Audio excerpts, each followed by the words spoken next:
اب بڑے مزے کی ایک ایونٹ ڈسکس ہونے لگا.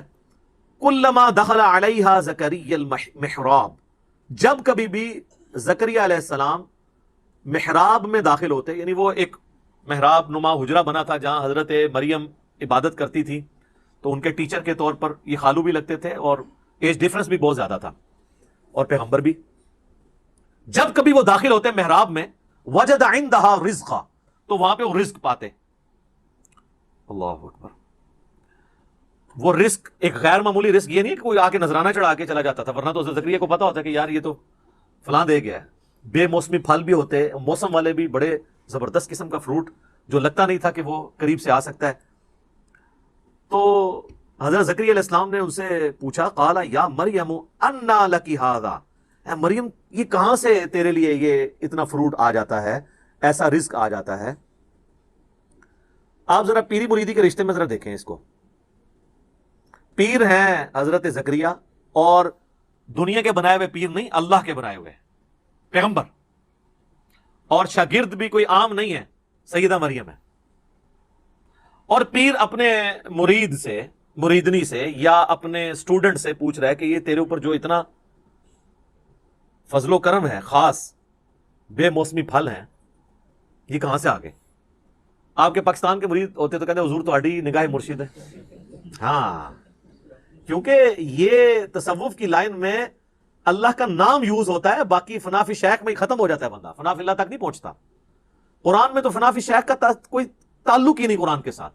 قرآن میں رسول کی یا خلیفہ کی بیعت ہے، اور وہ بھی مشروط ہے اللہ کے ساتھ. رسول اللہ نے بھی بیعت لی نا حدیبیہ کے موقع پر، تو سورہ فتح میں آیا کہ اے نبی یہ جو تم سے بیعت تم لے رہے ہو نا جن کی، یہ ان کے ہاتھوں پہ اللہ کا ہاتھ ہے. اور سورہ توبہ میں اللہ نے فرمایا کہ اللہ نے مومنین کی جانیں اور مال جنت کے بدلے میں خرید لی ہیں، ایسی بیعت پر خوشیاں مناؤ. بیعت کہتے ہیں بیچنے کو، بیع لفظ استعمال ہوتا ہے. انسان کسی انسان کے آگے اپنے آپ کو نہیں بیچ سکتا، صرف اللہ ہی ہے جس کے سامنے آپ بیچ سکتے ہیں. پیغمبر بھی آن دا بہاف آف گاڈ آپ سے بیعت لیتا ہے. یہاں تو کہتے ہیں نہیں، پہلے فنا فی شیخ ہوتا ہے، پھر فنا فی رسول ہوتا ہے، پھر یہ ہوتا ہے، پھر یہ ہوتا ہے، کرتے کرتے کدھر تک لے جاتے ہیں. وہ فنا فی شیخ میں ہی مر جاتے ہیں.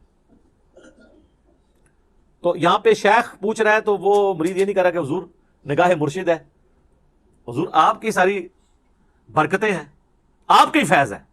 نہیں، جواب جو ہے وہ بڑا عجیب ہے. ویسے قرآن و سنت کی جو ڈاکٹرین ہے اس میں بالکل یہی جواب دینا چاہیے، چاہے پیغمبر بھی سامنے موجود ہو نا، تو یہی کہنا چاہیے کہ یہ اللہ کا فضل ہے. قالت ہوا من عند اللہ، وہ کہنے لگی اللہ کی طرف سے آتا ہے. اللہ اکبر. ان اللہ یرزق من یشاء بغیر حساب، بے شک اللہ جسے چاہتا ہے بغیر حساب و کتاب کے رزق عطا فرما دیتا ہے. اب یہاں تو ہونا چاہیے تھا بھی تجھے بات کرنے کی تمیز نہیں ہے، میں نہیں اللہ کو مانتا، تو مجھے بتا رہی ہے کہ اللہ کی طرف سے، اللہ کی طرف ہی آتا ہے، سارا کچھ اللہ ہی کرتا ہے. پر کوئی ساڈا بھی وچ نظر ہے نا، فیض ہے نا، ساڈے ہی صدقے تسی کھا رہے ہو نا. صدقے صدقے سب انڈیا پاکستان بنگلہ دیش دی بیماریاں نے. قرآن میں یہ چیز نہیں ہے. قرآن بالکل واضح ہے اپنے عقائد و نظریات کے اندر. اور نبی علیہ السلام کی اگر زندگی آپ دیکھیں تو وہ تو آپ کو اس معاملے میں بہت سینسٹیوٹی کا لیول نظر آئے گا.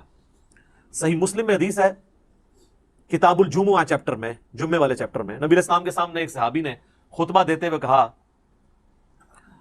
من یطع اللہ ورسولہ فقد رشد، جو کوئی اللہ اور اس کے رسول کی اطاعت کرے وہ کامیاب ہو گیا.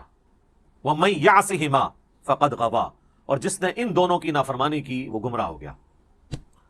میرے بھائیو، اس جملے میں نہ تو کوئی لٹریچر کی خرابی ہے، نہ یہ آؤٹ آف کانٹیکسٹ ہے، کیونکہ بات اس سے سٹارٹ ہوئی ہے جو اللہ اور اس کے رسول کی اطاعت کرے وہ کامیاب ہو گیا، جو ان دونوں کی نافرمانی کرے وہ ناکام ہو گیا. کوئی خرابی اس میں نہیں ہے لٹریچر کی. لیکن نبی علیہ السلام کو اتنا غصہ آیا، آپ فرمایا بئس الخطیب انت، کتنا برا خطیب ہے تو. اور پھر آپ نے یعنی اس کو ایک تو غصہ نکالا، وَإِنَّكَ لَعَلَىٰ خُلُقٍ عَظِيمٍ، لیکن امام الموحدین بھی ہیں. یہ ڈانٹا ہے تو ڈانٹا ہے، اس کے باوجود اتنا لوگ جو ہے شرک کی طرف جا رہے ہیں. نہ ڈانٹا ہوتا تو کیا کر رہے ہوتے؟ آپ فرمایا تم کہو من یعص اللہ ورسولہ فقد غوی، جو اللہ اور اس کے رسول کی نافرمانی کرے وہ گمراہ ہوا. تم نے یہ کیوں کہا کہ ان دونوں کی کرے؟ وہ آگے سے کہہ سکتا تھا یا رسول اللہ میں نے کوئی آپ کو اللہ مان کے تو نہیں کیا، میں آپ کو اللہ کا بندہ ہی سمجھتا ہوں، آپ کو میں غیر مستقل بذات سمجھتا ہوں. عطائی ہے وہی کہانیاں جو تم کرائی جاتی ہیں، جو اسی بھی کرا دے رہے ہیں اپنے کسی زمانے وچ. اس زمانے میں یہ کہانیاں نہیں تھی. آپ نے کیٹاگوریکلی فرمایا کہ تو کیا اللہ اور اس کے رسول کی نافرمانی, یہ نہ کہ ان دونوں کی. حالانکہ وہ کوئی غلط نہیں تھا, پہلے وہ کہہ چکا تھا اللہ اور اس کا رسول, سٹارٹ سے ہی دونوں کہتا پھر تو غلط ہوتا. لیکن نبی اسلام نے احتیاط کا یہ پہلو رکھا, اور ابو داؤد میں اس کا ایک طریقہ ہے, اس میں آگے الفاظ ہیں, آپ نے فرمایا قم اذهب, اٹھ اور ادھر سے نکل. اتنا غصہ. صحیح بخاری میں حدیث ہے, دیکھنا میری شان کو اس طرح بلند نہ کرنا جس طرح نصارہ نے عیسیٰ ابن مریم کو بڑھا کے ڈیونٹی میں کلیم کر دیا, پھر بھی قوم باز نہیں آتی. کیا زمین و آسمان کی کلابیں ملاتی ہے. میں مفتی منیب الرحمان صاحب کے پاس بیٹھا ہوا تھا, 22 مارچ 2007 کی بات ہے, آلموسٹ 13 سال پہلے. تو مجھ سے فرمانے لگے کہ میں تو نعت خانوں کی مجلس میں جانا اب چھوڑ گیا ہوں, یہ شرکیاں نعتیں پڑھتے ہیں. میں حیران ہو گیا, جی مفتی منیب صاحب کہہ رہے ہیں شرکیاں پڑھتے ہیں, وہ کیڑا اتنا وڈا شرک ہے, ایڈا موٹا گاڑا شرک جڑا مفتی صاحب کو نظر آ رہا ہے. تو کہتے ہیں یہ دیکھو نا, یہ پڑھتے ہیں خدا کا پکڑا چھڑائے محمد, محمد کا پکڑا چھڑا کوئی نہیں سکتا.